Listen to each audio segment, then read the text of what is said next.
Please join me in welcoming Gerald W.R. Ward.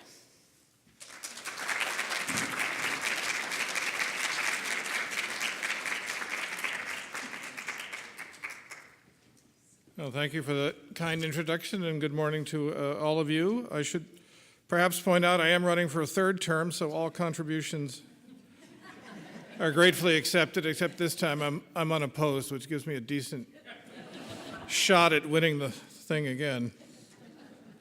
Anyway, it's great to be here this morning to talk with you for a while, probably quite a long while, about two of the most famous American objects in this museum, Copley's portrait of Revere and the Sons of Liberty Bowl. I'd like to try to put these into some kind of context, not only in the era of the American Revolution, but in their subsequent importance in the 19th century and the 20th and 21st century, and also to tie in the close association both of these objects have had with the Museum of Fine Arts, whose collection they are in, of course. But staff members here have been very involved in their acquisition, their interpretation, their display over the last 65 years. So it's an interesting story that involves a lot of different strands, including the museum. So we'll try and stay with me here as we move right along, unpacking the bowl, so to speak, as we go from the 18th century to today. Now, Warren Harding, who was president once upon a time, he liked what he called the story of Paul Revere, regardless of what the precise details might have been. And Harding was really not alone in such an attitude. Many Americans enjoy what the historian Richard Schenkman calls the legends, lies, and cherished myths of American history. History museums now sometimes emphasize that they, quote, tell stories rather than teach history, in an attempt to appeal to our interest in colorful anecdotes rather than boring facts. Paul Revere of Boston, whose masterpiece really is our subject today, there are not so many myths about Paul, but he has indeed become wrapped in this sort of swirling mixture of stories that surround many historical figures. As many of you know, Revere lived a long, productive, and varied life, and today his name still rings a bell, pun intended, with many people. In his own time, he was an important silversmith and copper manufacturer, an artist, a distinguished Freemason, and a significant actor in the course of the American Revolution. Among many other things, he's remembered for providing the copper sheathing for a refit of the Constitution and to cover the dome of the Boston State House, for his explorations in forensic dentistry, for his propaganda prints, and for, of course, his many rides in the Patriot cause. However, his name would probably be known today to only the rather rarefied world of professional and amateur historians and collectors, were it not for his elevation to that small pantheon of household names associated in the popular mind with the War for Independence. Revere is not as familiar a figure as Washington, Jefferson, Franklin, Adams, and a few other traditional founding fathers. He's a prominent member of the Second Order, along with John Paul Jones, Betsy Ross, and others whose notoriety today exceeds their prominence, real or imagined, in the 18th century. In Revere's case, the poet Henry Wadsworth Longfellow can take the credit for this situation. Longfellow is an enormously popular literary lion of the 19th century, as evidenced by his picture on this Wedgwood pitcher made for the American market and retailed in Boston, something akin to putting Tom Brady or LeBron James on a Wheaties box today. We don't see that with our poets very often. Longfellow's Paul Revere's Ride, published in the Atlantic Monthly in 1861 and later included in his Tales of a Wayside Inn, lodged in the American imagination in a way almost incomprehensible today. For generations, school children listened to and memorized the first stanza with those immortal words, "Listen, my children, and you shall hear of the midnight ride of Paul Revere on the 18th of April in 75. Hardly a man is now alive who remembers that famous day in year." The poem goes on for more than a dozen stanzas detailing Revere's ride through Concord and Lexington on that fateful night preceding the battles of Lexington and Concord. Thanks to Revere's own recollections, which he wrote down 3 different times, and to the modern historian David Hackett Fisher, we now know an enormous amount about that fateful ride, and Revere's role in spreading the cry of alarm to every Middlesex village and farm. William Dawes, virtually unknown today, also rode that night, but as the humorist Richard Armour suggests, he unfortunately had an inferior press agent and thus did not go down in history. Revere's poem struck a responsive chord in the American psyche, and Revere was catapulted to the legendary status he enjoys today. Longfellow and Revere are linked forever, as on this postage stamp issued a few years ago and in many other images. Without Longfellow's input, it's unlikely that one of Revere's homes in the north end of Boston would have been preserved and restored more than a century ago, where it attracts more than 250,000 visitors every year. Here you see it, as you may not recognize it, around 1900, before conservation. There it is today. Not terribly similar, is it? The North End was home to the Paul Revere pottery, where the Saturday evening girls, many of them European immigrants, that learned to paint ceramics as part of an acculturation process into the American way of life. Here you see an example painted by Sarah Gallner, featuring one of the stanzas from The Midnight Ride. Cyrus Dallon's equestrian statue, which we'll see in a second, stands a few steps away from the Old North Church, which you can see here. The Old North Church, of course, is where the lanterns were hung to inform Revere about the manner of arrival of the British troops in the famous one if by land, two if by sea signal. I should perhaps note that the details of Revere's ride have occasionally caused issue for politicians in addition to President Harding. Some of you may remember President Gerald Ford, for example, who said in 1975, at the time of the American bicentennial, that the North Church lanterns were to be hung one if by day, two if by night.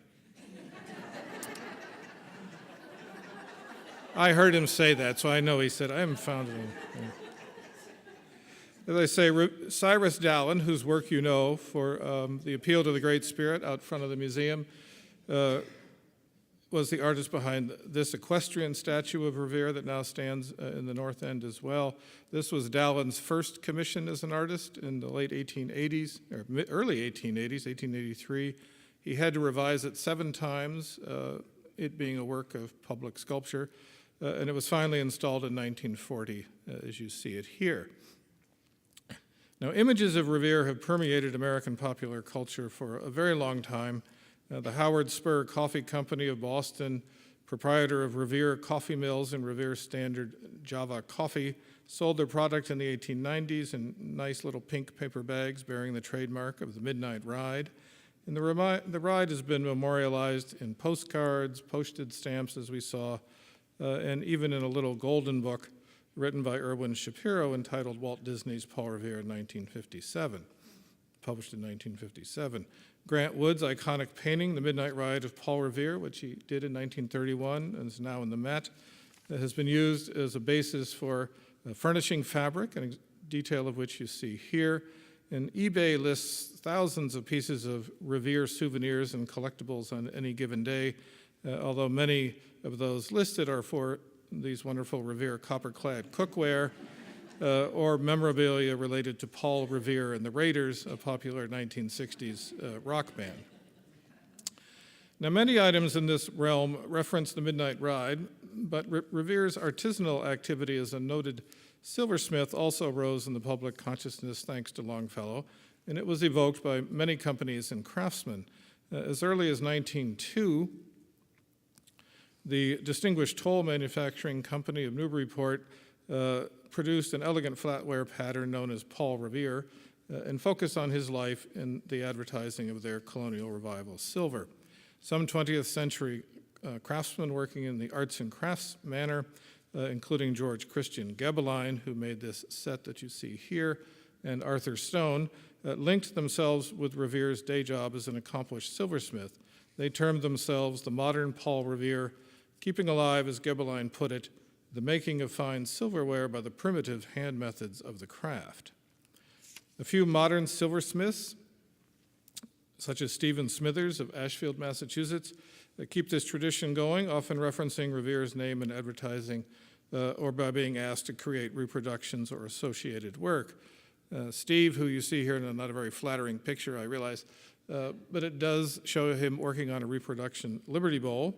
But he was also commissioned to fashion that ornament on the left-hand side there featuring the Midnight Ride for the Blue Room Christmas tree at the, dare I say, first Clinton White House in 1999, keeping the presidential infatuation with the event going. Books for younger readers have continued to bring Revere's name to the attention of new generations right up to today. Even the arch-conservative Rush Limbaugh, once a popular radio personality, has penned a couple of kids' books featuring Rush Revere, his homage to, as he put it, the coolest colonial dude ever, Paul Revere. No comment. So the popular culture interpretations of Revere for young and old alike have been based, to some extent anyway, on more than a century's worth of outstanding scholarship in which the MFA has been centrally involved. Elbridge Henry Goss's 2-volume biography of Revere, published in 1891, is one of the first full-scale biographies of any American artisan, and it remains a useful work today. Not until the 1930s did other biographies appear, and Esther Forbes' magisterial Paul Revere and the World He Lived in, first published in 1942, received the Pulitzer Prize for History the next year. It became a bestseller, and it's really dominated the field ever since. More recent works by Fisher, Jane Tribber, Robert Martello, Joel Miller, and Michael Greenberg have continued to advance the academic recounting of the myriad aspects of Revere's life, and many of those titles are listed on the handout for today's exercise. Much as Revere's life has interested historians, private collectors and museums have long collected Revere's silver and prints. We here at the MFA collected our first Revere silver back in 1896, this presentation set made for the shipbuilder Edmund Hart in 1799. He was the builder of the Constitution and other vessels. And now we have more than 250 pieces in the collection or on long-term loan, mostly from local churches. Revere's fame has led many fakers to imitate his work and has also affected the price of his silver in the antiques market. A silver piece by Revere typically commands 5 to 10 times what a comparable piece by one of his contemporaries might bring.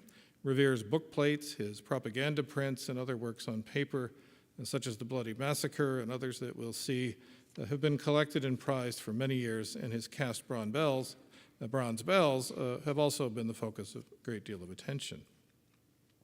As I say, museums and historical societies have contributed to this, to a really voluminous literature on Revere since the publication of the catalog of the 1906 exhibition of American silver by the MFA, the first significant silver exhibition ever mounted by an American museum, which we'll see in a second.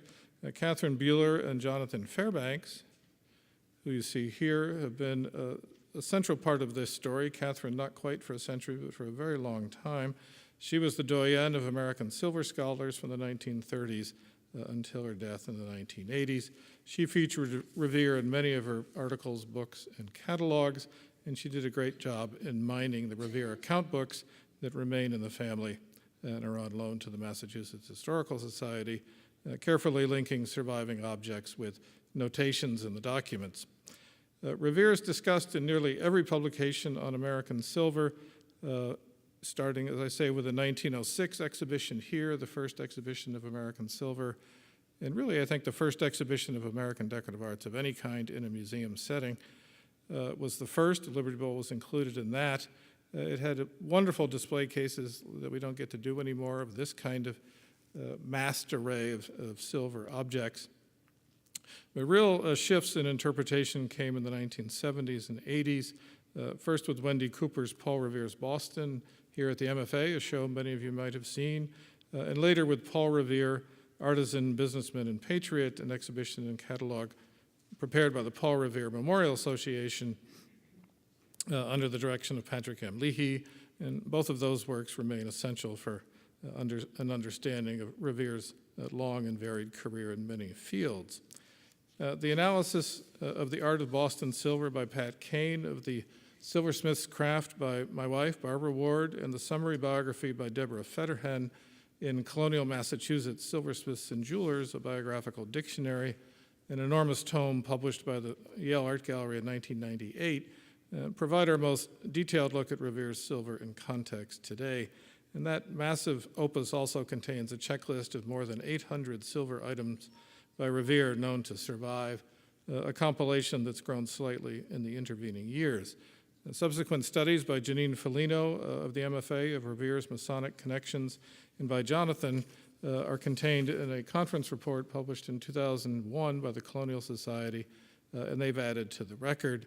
And Jonathan's essay on Paul Revere in 1768, his portrait on the Liberty Roll, is really the basis for much of what I have to say today, and it brings us back here to Copley's portrait of Revere and Revere's most important work, The Sons of Liberty Bowl, both of them made some 7 years before the famous Midnight Ride.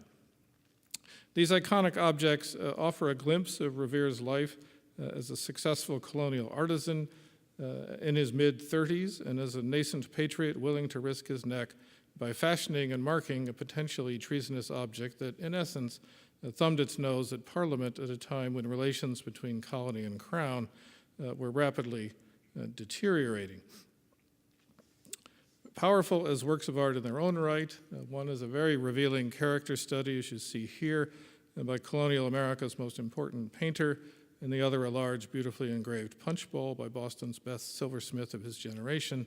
The Copley portrait and the Liberty Bowl are really significant three-dimensional documents of American history, and I think they also help us understand the man who would become famous later for his midnight ride that back in 1768 could probably never have been imagined.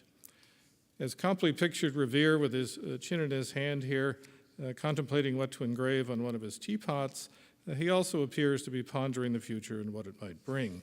Little did he probably realize what would happen in his own lifetime, much less the status to which he would be catapulted in the mid-19th century and the elevated position he still retains in the American historical imagination in the 21st century. So I'd like to talk for just a second about the context in which the Liberty Bowl was made and the circumstances that led to its creation before we look at it in detail. They say the portrait and the bowl were both done in 1768, a momentous year in the turbulent period preceding the famous shot heard round the world that was fired at Lexington and Concord in 1775, the beginning of open hostilities between the American colonies and their mother country. The relationship in the 1760s between England and her colonies had been deteriorating for several years. The expenses incurred during the French and Indian War, in which Revere had served, led King George III and Parliament to seek new forms of revenue to replenish the government's coffers. The Sugar Act of 1764, taxing that commodity, was followed by the Currency Act, prohibiting the colonies from printing their own paper money. In 1765, however, the Stamp Act, requiring that a tax be paid on any and all printed documents, provoked unbridled opposition, particularly in Virginia and Massachusetts. Protests and riots ensued, and the Sons of Liberty in Boston took a leadership role in seeking to repeal that act. In Revere's view of the year 1765, which we see here, was his first political print, and it symbolized this opposition to this infamous act. Responding to this somewhat unanticipated and often violent response, Parliament repealed the Stamp Act in 1766, a decision commemorated by Revere in his engraving entitled View of the Obelisk.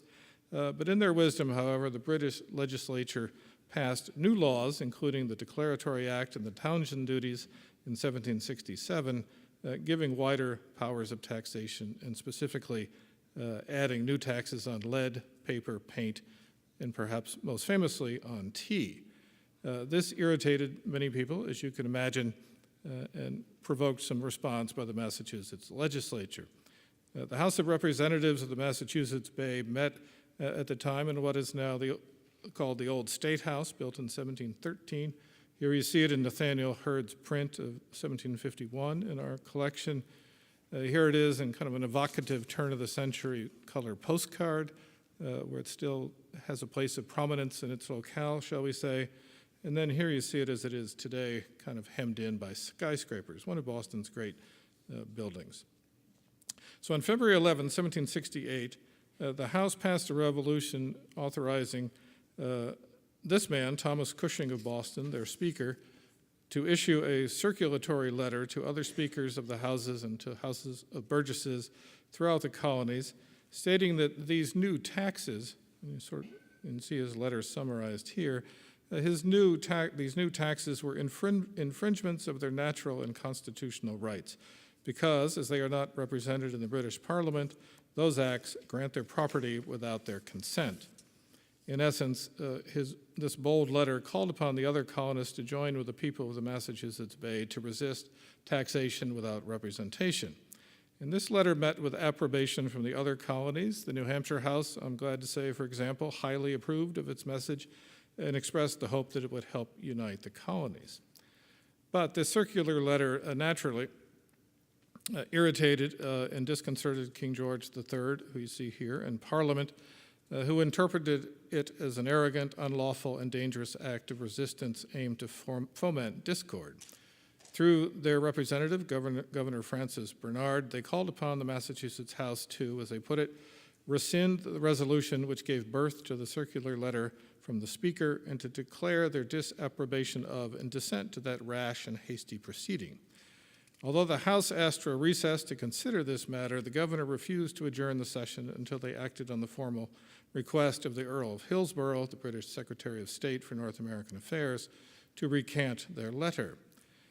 So they started at 8 a.m. on the morning of June 30th in their session of the House, and they met in what must have been a tense atmosphere to vote on this demand. The day began with motions to clear the gallery of spectators and to instruct the doorkeeper in New Hampshire, he's the sergeant-at-arms, to call no member out of the House and to prohibit any messages from coming in. They didn't have cell phones, so they could do that then. And now they lock the doors on us, but you can still find out what's going on your phone. So it was then moved, after all this was shut down, locked down, it was moved that the question be put whether this House will rescind the resolution of the last House, which gave birth to their circular letter to the several houses of representatives and burgesses of the other colonies on this continent. The clerk took a roll call vote and, quote, the members severally giving their voice, yea or nay, it passed in the negative by a division of 92 to 17. Thus was born the glorious 92, memorialized and immortalized, as we shall see, by the Liberty Bowl. The infamous 17 representatives who sided with the Crown, on the other hand, were mocked in a print by Revere, showing them consigned to a very warm place. Supporting letters were drafted affirming allegiance to the king and suggesting that the circular letter, which the House stood by, remember, was merely an innocent petition for a redress of grievances, rather than being any sort of factious measure meant to cause tumult, disorder, or confusion. They were really just saying, it didn't really amount to that much, don't worry about it. They also petitioned the king to remove the despised Governor Bernard, who they felt had treated the House with contempt, overstepping the bounds of his authority and acting in several blatantly partisan ways, which they took enormous pains to itemize. So with the vote behind them, a committee delivered the bad news to Governor Bernard just down the hall in his chair in the council chamber on the other side of the State House. And the governor was not pleased, and then he adjourned the House session for a month immediately, but the next day he went further and dissolved the House session completely, and the legislature would not meet again for almost a year. Later, in September 1768, the English sent 4 regiments of troops to Boston in an unwelcome intrusion, also recorded in one of Revere's more famous prints, The Landing of the Troops. They sent them here to enforce the Townsend duties and protect their civil servants and customs officials from what they called mob action. The colonists instituted a boycott of English goods, and several legislatures passed non-importation and non-consumption agreements that cost English merchants dearly. And by March of 1770, Parliament had repealed all the Townsend duties, save for the one on tea. By that time, however, the Boston Massacre, a highly unfortunate altercation between British soldiers and Bostonians that escalated from taunting to gunfire that left 5 colonists dead, had occurred. Revere's most famous print, seen here in the impression retained by the family until it came to the museum, played a significant role in disseminating the news of this tragic event and giving it in today's parlance, a spin favorable to the radical colonial view. But these and other later events, including the famous Midnight Ride in 1775, leading eventually to the Revolution and independence, really move us beyond our focus here on Revere's masterpiece, the Liberty Bowl. It was decided to, the Sons of Liberty decided to commemorate this courageous decision of the Massachusetts Legislature and of the glorious 92, to commemorate it in a wonderful bowl made in noble silver, as they said, a mineral of that excellent nature. And it's a bowl, as we'll see, that's rooted in this specific colonial context of Boston in America in the 1760s, but it's also, in hindsight, a sort of foreshadowing of things to come. So once the decision to commemorate the vote of the Massachusetts Legislature in tangible fashion took hold, the decision to fashion a punch bowl was a natural one. Punch was a popular drink at the time, as was the custom of offering numerous toasts on ceremonial and celebratory occasions. A capacious bowl to be put into use at the appropriate time provided a large surface, as we'll see, for engraved inscriptions, and it served as a focal point for morale building and bonding parties. Revere, although only one of many silversmiths in Boston at the time, was a natural choice due to his abilities as a craftsman, his lineage in the trade, and his sentiments as a patriot. So let's just look at Revere's position as a silversmith in town and why he was an excellent choice before we go back to the bowl. Copley's portrait of Revere here gives us an insight into two of the most significant artists of colonial America. You know, the painting is done by its most accomplished portrait painter, and it depicts one of its best silversmith, who himself was also an important visual artist known for his engravings.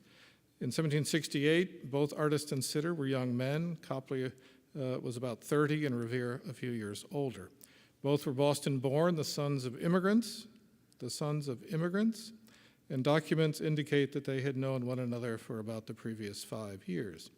It would have been strange if they had not crossed paths, for Boston at the time was, as you know, a small town of only about 16,000 residents who you could have fit into Fenway Park twice over. Revere was apprenticed to his father, but Copley's training seems to have been less traditional. His stepfather, Peter Pelham, was also an artist and engraver, and no doubt passed along some technical information to a clearly gifted young man.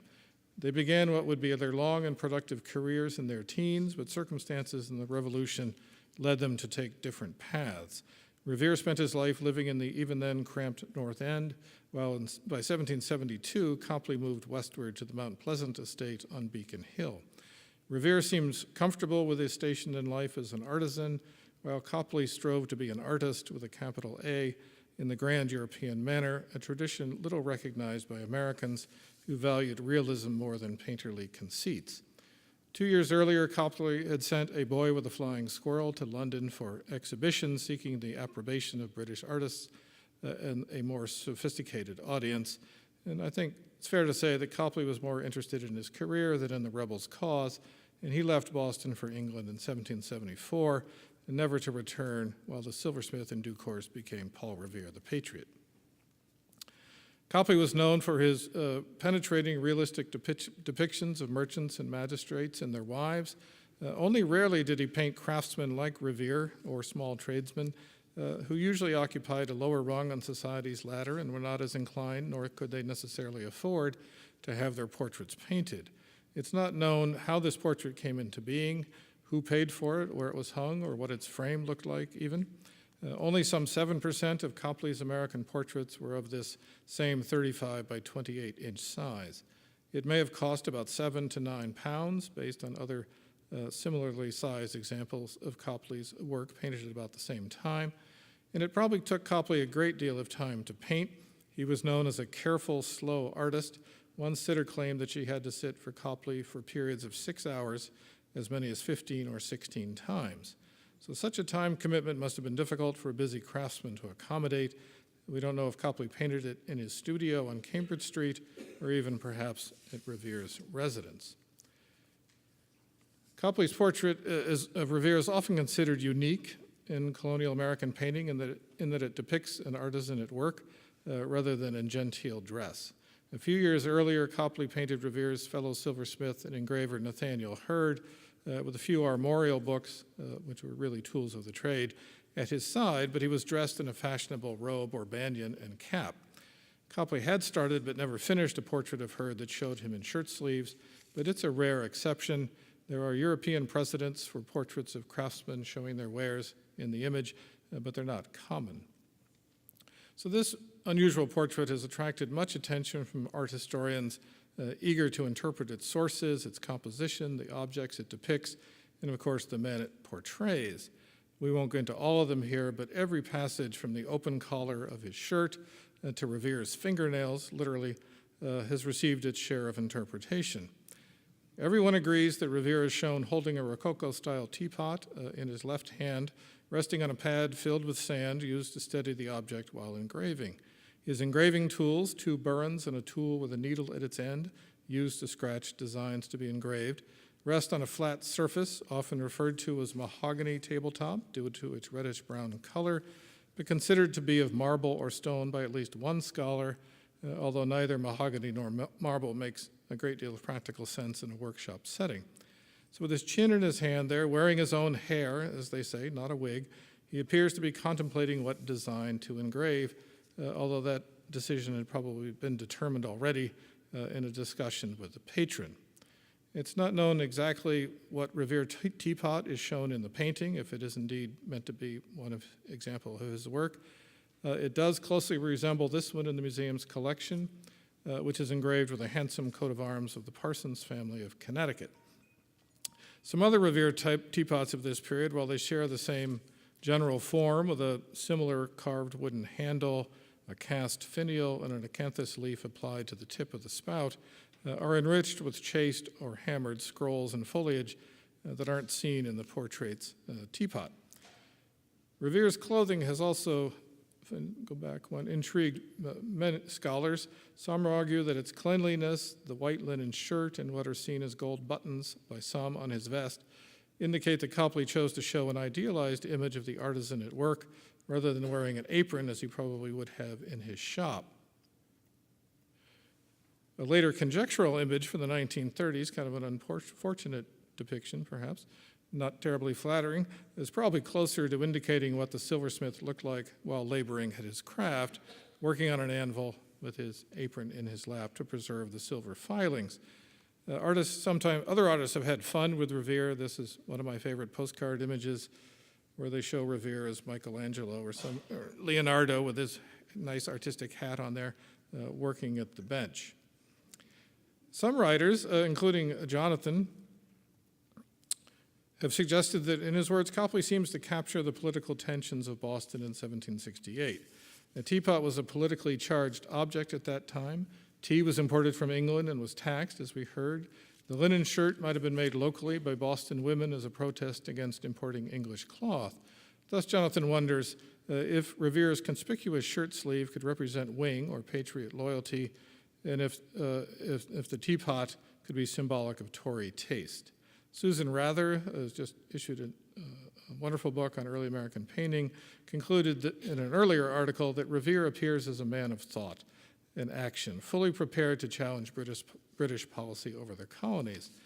Others, including the famous Copley scholar Jules Prown, sees the portrait as a meditation on the creative process.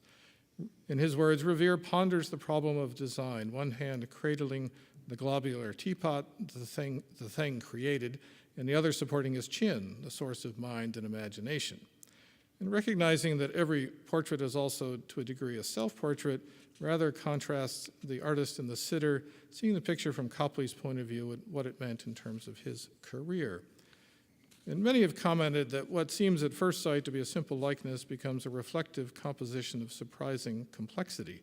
As I say, every detail of this work, even including the reflection of a window pane on the body of the teapot, has been subject to minute examination and interpretation. Analysts often dissect Revere's appearance. Several of them note that he seemed to be putting on weight in his 30s. One sees him as a little cheeky and as representing an artisanal masculinity that is contemplative but also direct and forceful. As Trevor Fairbrother for an MFA catalog concluded, Copley devotes great labor to the distinct surface qualities of silver, linen, and wood, and these elegant passages seem to transcend Revere's rather burly appearance. A sense of his unsophisticated, brawny personality is unavoidable, and the tension between the blunt vigor of his face and the quiet, monumental beauty of the setting sustains the picture's enigmatic appeal. I say, everyone has interpreted this in their own light. And given the date of the painting, Copley shows Revere as a mature craftsman with more than a decade of experience. Revere had deep roots in the Boston silversmithing trade.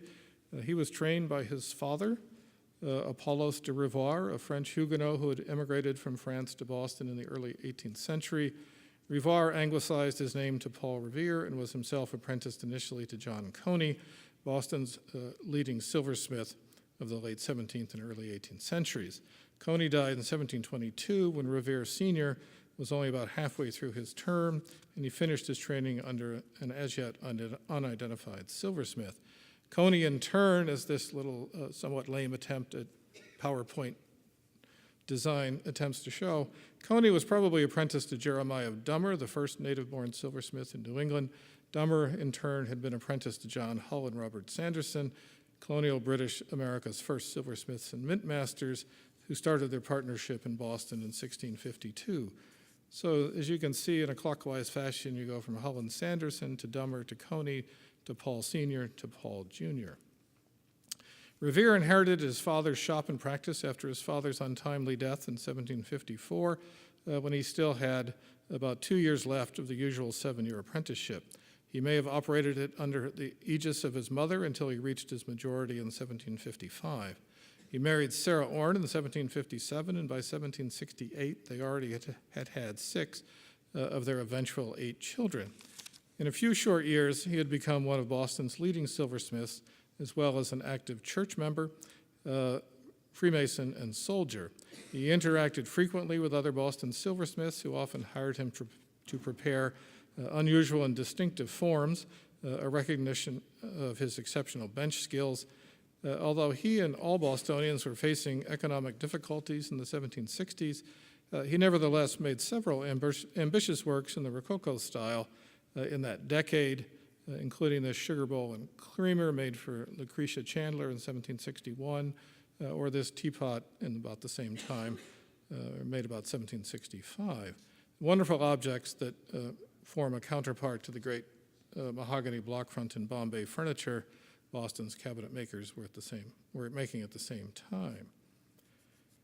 So as Susan Rather said, Copley in his portrait unwittingly gave the revolution of face, the elitist enshrined in the heroic plebeian who still beckons us with the idea that in America, all things are possible.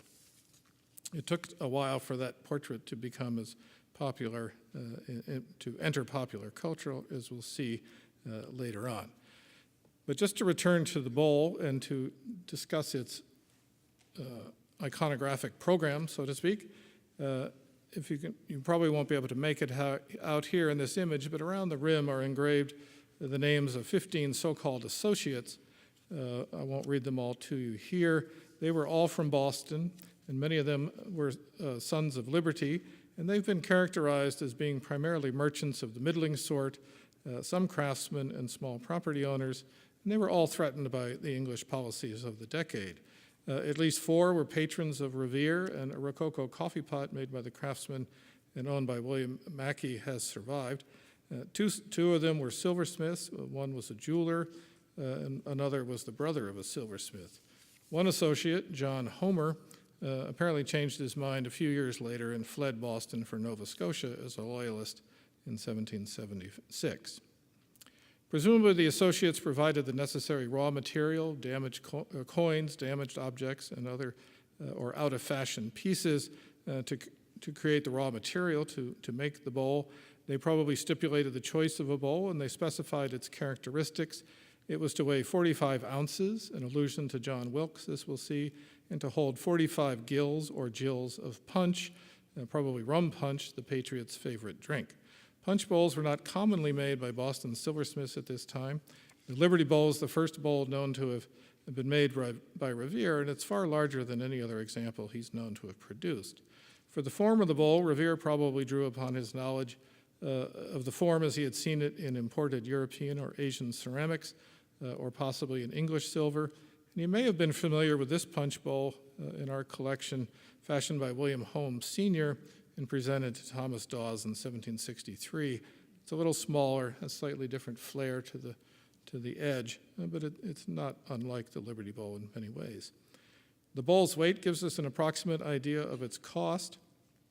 Silver at the time in Boston was valued at about 7 shillings per troy ounce, suggesting that the bowl was intrinsically worth about 15 pounds, 15 shillings. Normally, Revere would have charged a significant amount for the making and for the considerable amount of engraving on the bowl, a sum perhaps equal to or slightly greater or less than the value of the silver. The associates may have compensated Revere for his time and labor, or perhaps he donated his services to the cause.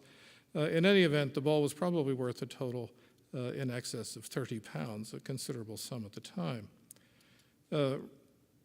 Revere made this in the way that all objects were made at this time, throwing the raw materials into the crucible. He worked at his shop on a rented property on Clark's Wharf in the North End, just a few steps away from the famous Revere House, which he didn't purchase until 1770. Went through the normal procedures in making the object, primarily involving hammering it up. He may have had help of his future brother-in-law, David Mosley, who was working in the shop as a young apprentice when the Liberty Bowl was made, and he may have wielded one hammer while Revere swung another in the rhythmic process used to shape the vessel. It went through the usual pickling process and all that sort of thing before it finally was completed. The foot band or foot ring, and they say when he started the hammering process, he would have marked the center of the disc that was raised to form the bowl, and the center punch there is right under the word Boston, the sort of the left-hand side of this image. That gave them a point of reference to raise the bowl in a symmetrical fashion.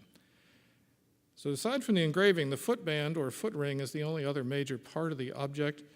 In most cases, the foot would have been cast and soldered to the bowl. Here, however, the foot is also raised or wrought and has been rather heavily soldered to the bowl.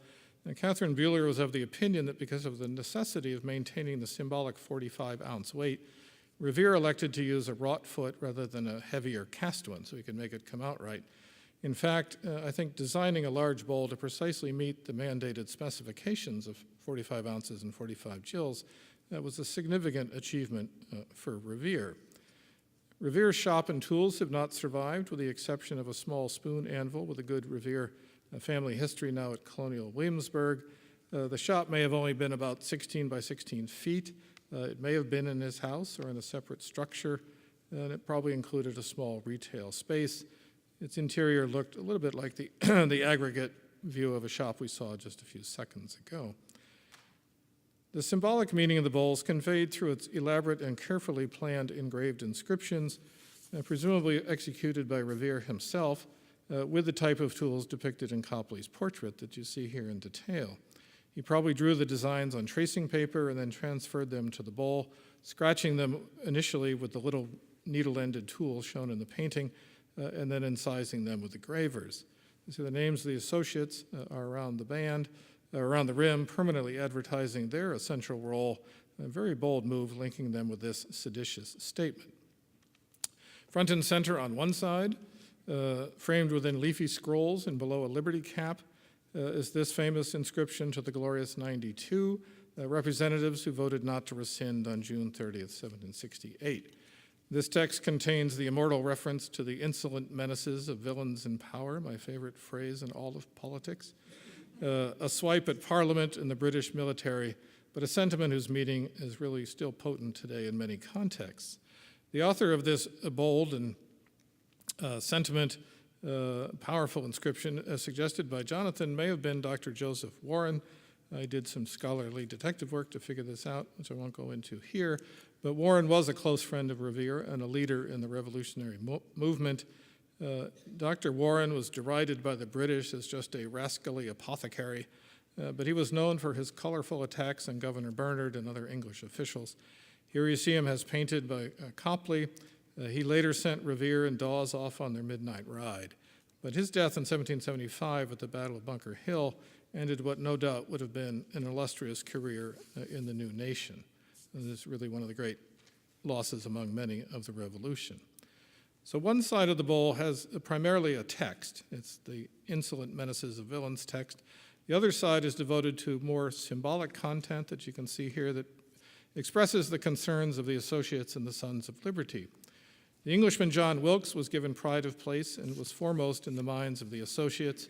Wilkes and Liberty with number 45 above and a torn book engraved general warrants below is engraved within a circle fashioned by bright cutting, a technique in which the silversmith used a sharp tool to gouge the silver so as to form a notched, highly reflective surface. The circle was topped by another Liberty cap, which is flanked by flags engraved Magna Carta on one side and Bill of Rights on the other. Above are the names of Nathaniel Barber at center, flanked by Caleb Hopkins and John White. And the bowl was first used in Nathaniel Barber's insurance office, so perhaps there was meaning behind the prominent placement of his name in the circle of associates. So this side of the bowl, with names and references perhaps somewhat obscure to modern people, was more than understandable to politically involved Bostonians in 1768, particularly to those of the Patriot persuasion. John Wilkes, who we see here in a reasonably flattering image, and here by William Hogarth in one not so flattering, was an almost mythical hero to the Patriot cause. He was said to be charismatic in character, but less than attractive physically, and he was best known internationally for his essay published anonymously on April 23, 1763, in issue number 45 of the North Briton, a London weekly newspaper that he also edited. In this Fury article, typical of his inflammatory rhetoric, Wilkes sharply criticized George III. He was promptly arrested for libel and imprisoned in the Tower of London. He contended that he was arrested and his papers seized without a proper warrant, hence the reference to the torn general warrants on the Liberty Bowl. He won his case, and eventually the cry, Wilkes and Liberty, would echo throughout the Anglo-American world. The Boston Sons of Liberty were particularly fond of Wilkes, and as a group they corresponded with him. And in one of their letters, apparently composed immediately after the legislature's vote and signed by many prominent luminaries, they indicated that they were sending Wilkes 2 turtles, one weighing 45 pounds, a reference to Wilkes' essay, and the other 47, bringing the combined weight to the glorious number 92, referenced on the Liberty Bowl. And turtles, according to some food historians, had just become a part of fashionable cuisine in the 1750s, so this would have been a gracious gift, assuming the creatures survived the Atlantic crossing without losing weight, if indeed they were ever actually sent. The 2 engraved banners on this side make reference to other documents that the colonists embrace. Magna Carta, sealed by King John in 1215, was a living, breathing document to colonial Bostonians. They believed King George III and Parliament were trampling upon the traditional rights guaranteed to all Englishmen by Magna Carta, including the right to taxation, to no taxation without representation.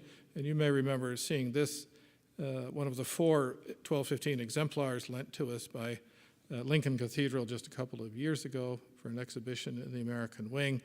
But Magna Carta really meant a lot to Bostonians. It meant a lot to Sam Adams, whose portrait by Copley you see here.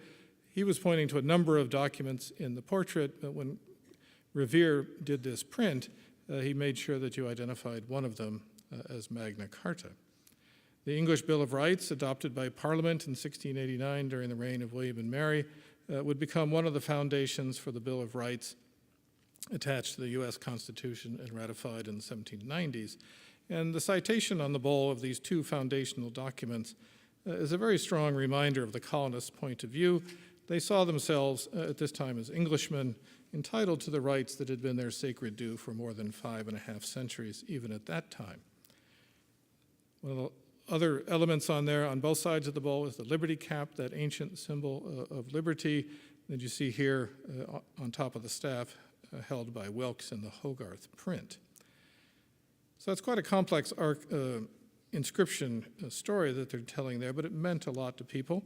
And one other key aspect of the bowl itself is the presence of Revere's maker's mark on the bottom, struck with a steel die. Revere used his full last name mark, preceded by a dot or pellet, and contained within a rectangle, as you see here. There were no laws in colonial America, as there were in England, requiring a silversmith to have his wares assayed and marked at a guild hall. So the choice of a mark was up to the individual. American silversmiths quite frequently marked their objects to say that it was as good as sterling and that they stood behind the quality of their work. But Revere's bold use, struck here for all the world to see, was his commitment to the meaning of the bowl, and in essence is the equivalent of adding his name to those of the associates engraved around the rim. If the king's troops had confiscated the bowl, Revere would have been implicated to the hilt. And although no mention of the Liberty Bowl is made in his surviving account books, and none has been found in his scant existing papers, his mark on the bowl itself ties him to the object for all time. So by the end of July 1768, the bowl was finished. On August 1st, a Boston merchant named John Rowe entered in his diary, spent the evening at Mr. Barber's insurance office, and the silver bowl was this evening for the first time introduced, number 45. He added, weighs 45 ounces and holds 45 gills. Rowe recorded his own attendance and the names of 15 others who were there, which must have been a grand occasion in the North End. The names of John Hancock and Sam Adams headed the list, and 9 members of the associates who funded the bowl out of the 15 were also present, but Revere was not recorded as being there on opening day. It had taken him only a month to finish the bowl from start to finish. And the bowl must have been used frequently at meetings of the Sons of Liberty and 2 North End taverns, the Bunch of Grapes and the Green Dragon that you see here. It was the custom for this group to raise 45 toasts and engage in loud singing of patriotic songs. And a punch ladle would have had to been used with the bowl. More than 30 examples by Revere have survived, although nearly all, as it turns out, were made after 1768, so we don't know whose punch ladle was used with it. A silver punch strainer would have been used with the bowl and would have to be a very large one. And a strainer was actually associated with the bowl as late as 1875, but that connection has been lost today. So the Boston Gazette noted the existence of the bowl on a week after its first use on August 8th. The reporter confirmed Rowe's diary entry. He described the elegant bowl in great detail, quoted the inscriptions in their entirety, and he noted that the gentleman belonging to the insurance office kept by Mr. Barber at the North End had made a genteel entertainment and invited a number of gentlemen of distinction in the town when 45 loyal toasts were drank, and the whole concluded with a new song, the chorus of which is, "In freedom we're born, and in freedom we'll live," etc. He did not name names, however, but the story was soon reprinted in other colonial newspapers. It was sort of retweeted, so to speak, helping to ensure that the famous 92 will live forever in the annals of America, as the articles put it. The numbers featured on the Liberty Bowl of 45 and 92 became focal points for protesters throughout the colonies. In Newport, there was a gathering of 45 Sons of Liberty who ate 45 dishes of food, raised toast to the 92 anti-rescinders. Similar events were held up and down the coast, even as far south as Charleston, where they shot off 45 skyrockets at 8 o'clock, and they had 45 members carrying 45 lights, where they were put upon the table were 45 bowls of punch, 45 bottles of wine, and 92 glasses. They spent a few hours in a new round of toasts, among which scarce a celebrated patriot of British or America was omitted. You know, good grief, that's a lot of toasts. So the number 45, images of Wilkes and references to liberty, appear in various combinations on a substantial number of objects. Punch bowl was even used before the Boston Tea Party, one that we can see here, made of Chinese manufacture, and Revere was part of the Tea Party celebration too, but they got themselves fired up at Benjamin Eads' house, drinking punch out of this bowl before going on board ship and tossing the objects overboard. And a lot of these toasting situations may have looked like this English print of a few years later, but nevertheless a political occasion, a large punch bowl and later, and somebody in the middle there making one of 92 toasts, let us say. And being of a curious mind, some of us decided to do what I called here scientific testing. That's a joke. But we do have a number of exact reproductions in the collection, and with the aid of unnamed accomplices, we took one to an office, filled it with 45 gills of water, and halfway through we thought we were never going to get 45 in here, but this was the final version. You can just see the sort of arc of the, what do you call that, the meniscus? It took 45 exactly, 45 gills of 4 ounces each. A gill could be 4 ounces, 2 ounces, 6 ounces, but it seems to be 4 is the most common definition, and it just came out perfectly, which made us all feel so good. So don't tell anybody you saw this. Not a very good image. As I say, the numbers, shows up, Wilkes and Liberty and 45 show up on many things. These are one of several little glass medallions that have been unearthed archaeologically at different sites, this one from Fort Ticonderoga.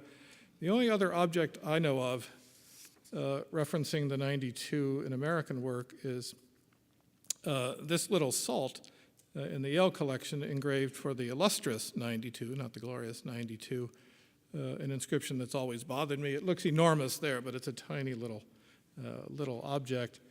And if I could be, this idea of associating the numbers for votes continues, if I may be allowed one quick personal anecdote. A couple of years ago in the New Hampshire House, we voted to repeal one of those stand your ground laws in the House, and it was passed 189 to whatever the dissenting vote was, and our deputy majority leader at that time had these little buttons made to commemorate our courageous decision to do this, because those of us of the 189 who voted to repeal this law were threatened with disbarment, impeachment, and even bodily harm, not only by constituents, but by many colleagues.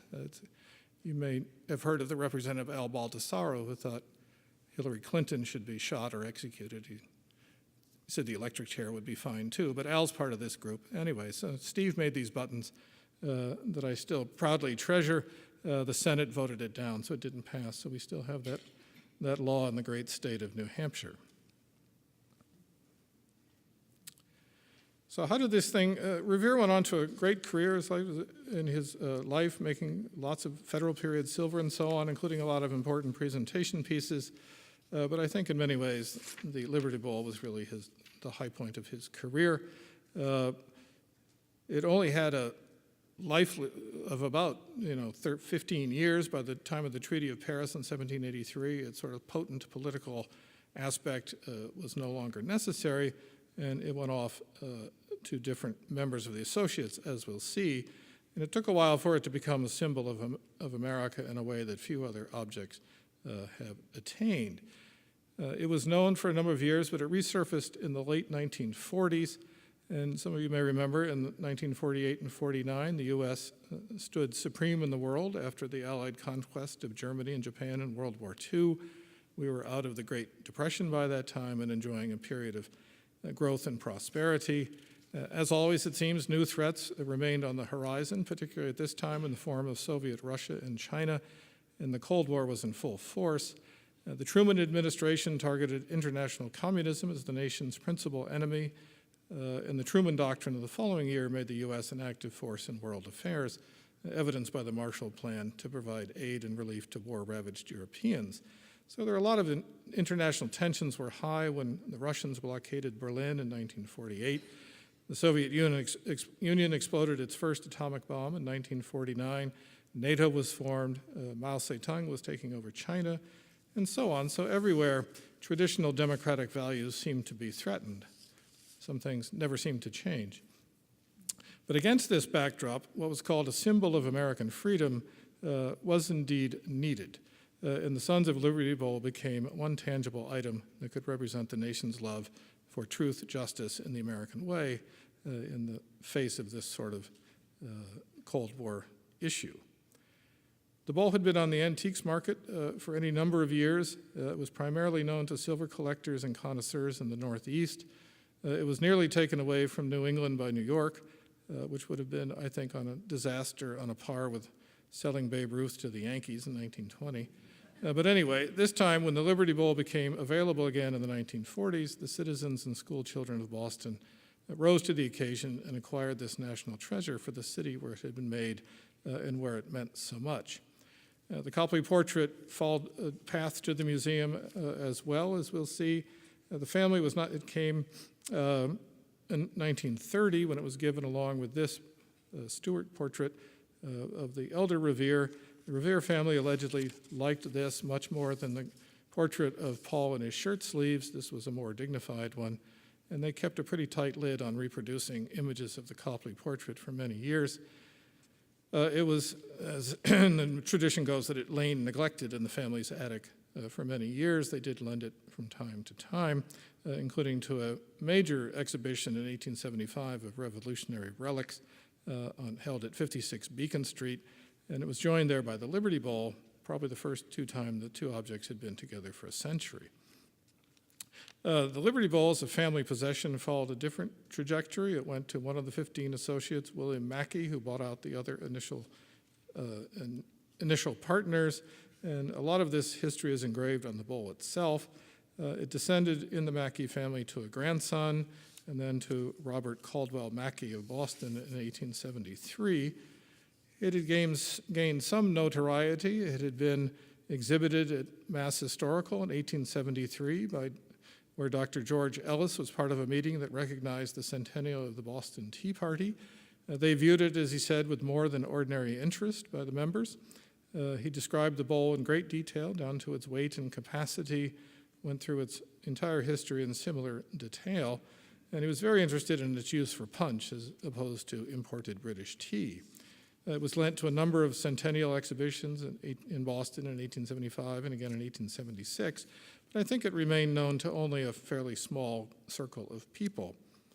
About 20 years later, in the 1890s, Benjamin Franklin Stevens, president of the New England Life Insurance Company on Milk Street, he was asked by a descendant of one of the original associates if he knew where the bowl was located.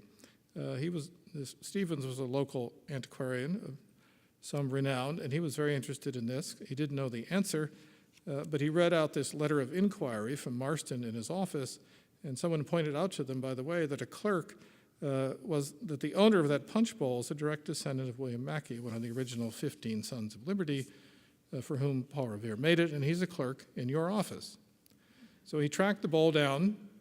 He wrote up a detailed account for the Boston Sunday Herald in 1895, and that was the story was accompanied by pictures taken by a photographer named Folsom from Roxbury of both sides of the bowl, which represent, I think, the first time that the object had been photographed. Stevens really enjoyed his research in bringing the whole thing to light. In 1902, Robert Mackay transferred the bowl to Marion Lincoln Perry of Providence, who herself was a great-great-granddaughter of one of the 15 associates, John Marston. Perry was a businessman of Providence who summered in Newport, sometimes was called the man who owned Rhode Island, and lived in the John Brown House and collected all kinds of things, including Shakespeareana.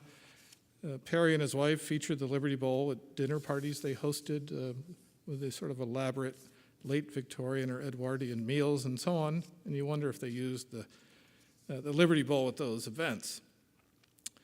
Mrs. Perry lent the bowl a number of times to different museum exhibitions. As I said, it was lent in 1906 to the exhibition here. It went to the Hudson Fulton Show at the Met in 1909, came back here in 1911 for the 1911 American Church Silver Show, left here in 1916, went back to the Met in 1920 for an exhibition there in honor of the museum's 50th anniversary, and it was on view at the Met when their influential American wing opened in 1924. So Marsden Perry died in 1935, Mrs. Perry died in 1938, and the bowl entered their estate, administered by their son Marsden J. Perry Jr., and the noted curator, collector, and author Luke Vincent Lockwood, who was also trained as a lawyer.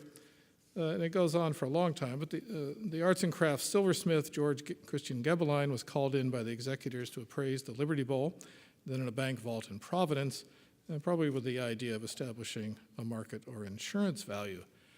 The younger Perry and Lockwood allowed John Marshall Phillips of Yale to borrow it for a major show in 1939, went off to the New York Historical Society in 1945, and it stayed there in storage when that exhibition closed in January 1947. And it had been quietly shopped, as they say, at least since the 1920s. Frances Garvin, whose collection is now at Yale, offered Mrs. Perry $150,000 in 1927 or 28. She declined. She wanted the bowl to go to a Massachusetts institution or something, or the Library of Congress or another major place. And she said, rather uncharitably, that New Haven was a bit out of the way for an obviously public object of national interest. Of course, they do have one of the great collections of American silver. Henry Flint of Greenwich, Connecticut, whose collection now forms the core of historic Deerfield, and J. Pierpont Morgan also made bids, but they were rejected. So it's a little fuzzy to me what went on in the sort of second half of the 1940s. But eventually, the legendary antiques dealer Israel Sack became involved in finding a buyer, probably around 1947. Through Sack's efforts, and perhaps due to this Cold War climate, things proceeded to a resolution. The tradition records that Sack, who acted as some sort of intermediary, again offered it to the Met. They declined it because one trustee thought it was too expensive and only worth $35,000. Thus, realizing that the bowl should belong to the city that gave it birth, as he put it, Sack took the offer to Edwin Hipkiss, decorative arts curator here at the MFA, who, as you probably won't be surprised to know, initially lacked the necessary funds. However, Bostonians rallied quickly in a committee headed by the collector Mark Bortman, who you see here on the left-hand side of this image, the Paul Revere of the current generation standing behind Mr. Bortman, Hipkiss, who's standing on the right-hand side, and the museum's director, George Edgell, seated to the right there as they're looking at the Liberty Ball with the portrait behind it.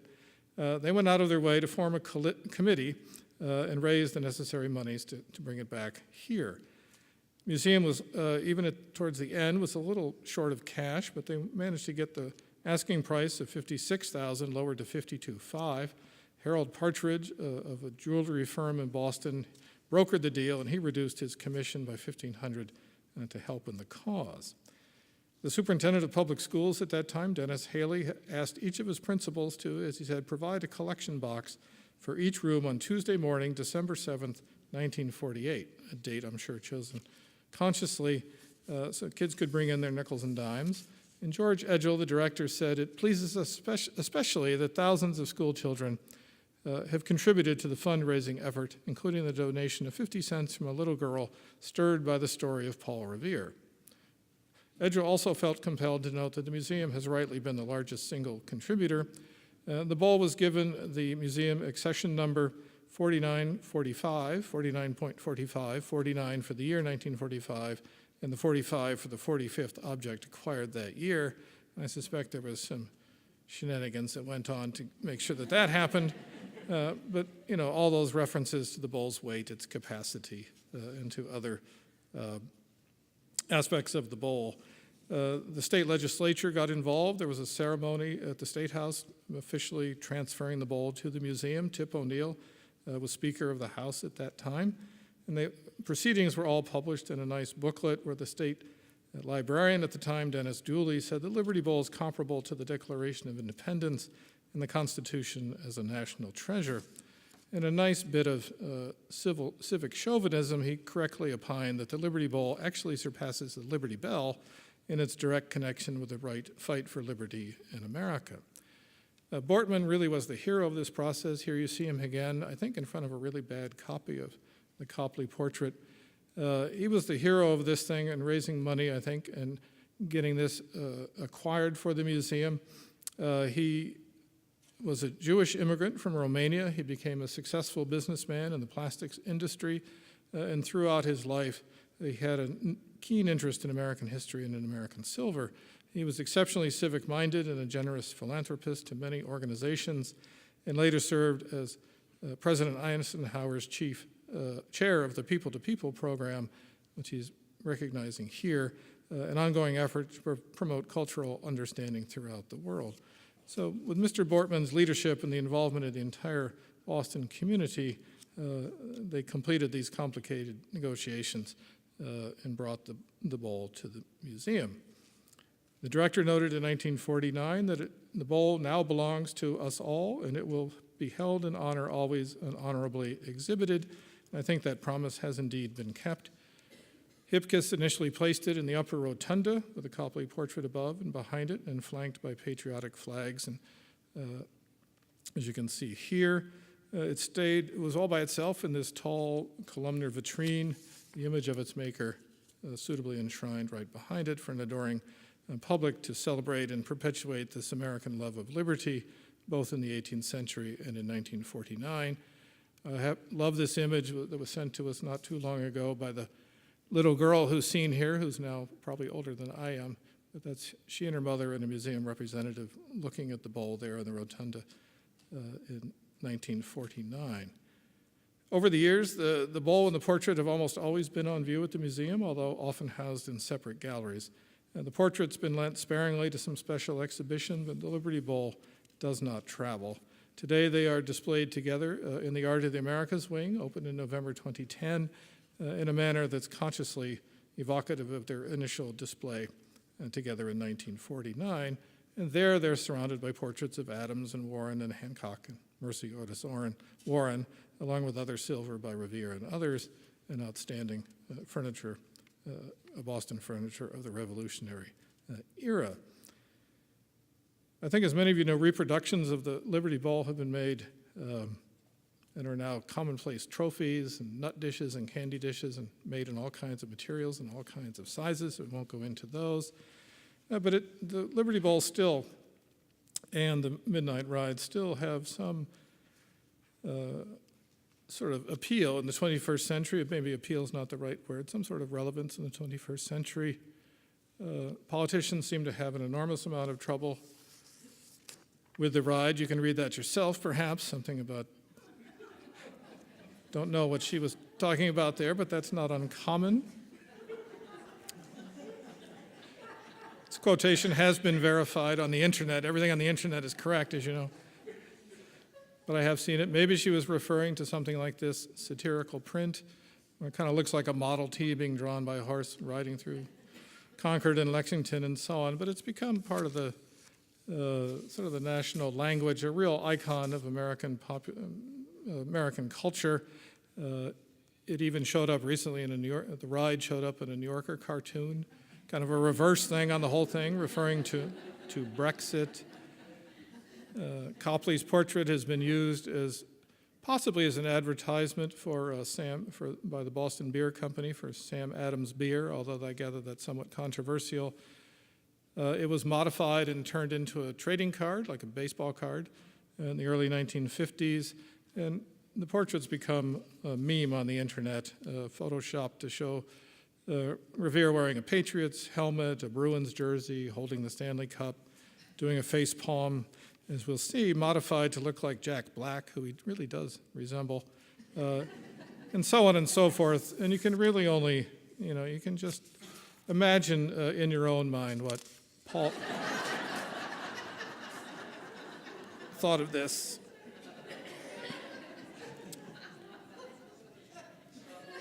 So I've gone on too long. I'll just wrap up quickly with a few comments, I think, about what is important about this object, I think, to all of us, and particularly to me.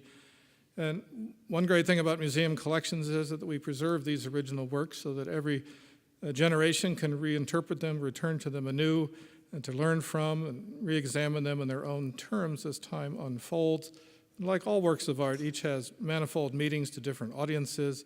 Like Longfellow in The Midnight Ride, we can who used it as a symbol for the Civil War, we can use the portrait and the bowl as symbolic vehicles to place current events into an historical context.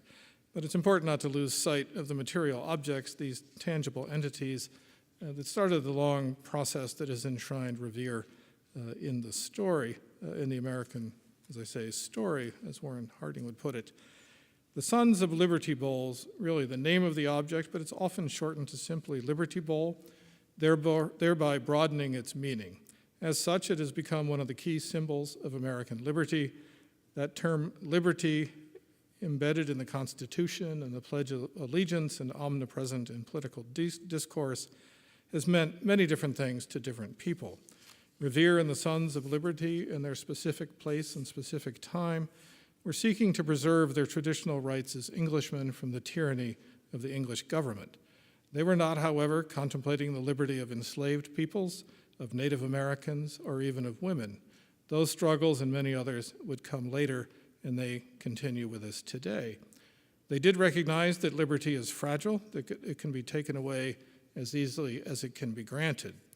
As literally countless issues in today's world attest, one person's liberty to do almost anything can also be interpreted as an infringement on someone else's rights or beliefs. And that dual aspect of liberty is at the crux of decision-making for legislatures and governments in the creation and enforcement of laws, and that balancing act, I think, is liable to continue forever.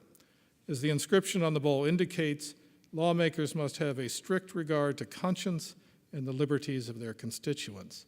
Only in that way can we strive to overcome what they call the insolent menaces of villains in power that perpetually plague the world in all contexts and in all countries. Thank you.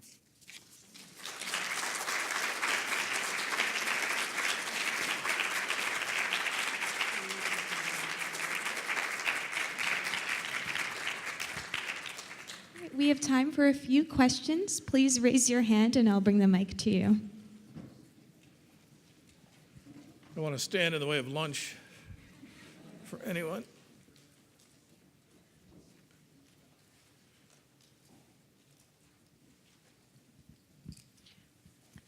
My question is whether Revere used that name stamp with his full name on other pieces? Yes. He had about 6 stamps, I think different marks, name marks, initial marks. He might have inherited a couple of stamps from his father. But yeah, he did have different, use that on a number of different things. They were made with a steel die and they tended to wear out. So in a long career, silversmith might have a number of different marks. He used initial marks on smaller objects where he didn't have as much room. But yeah, he wanted everybody to see. There it is, Revere.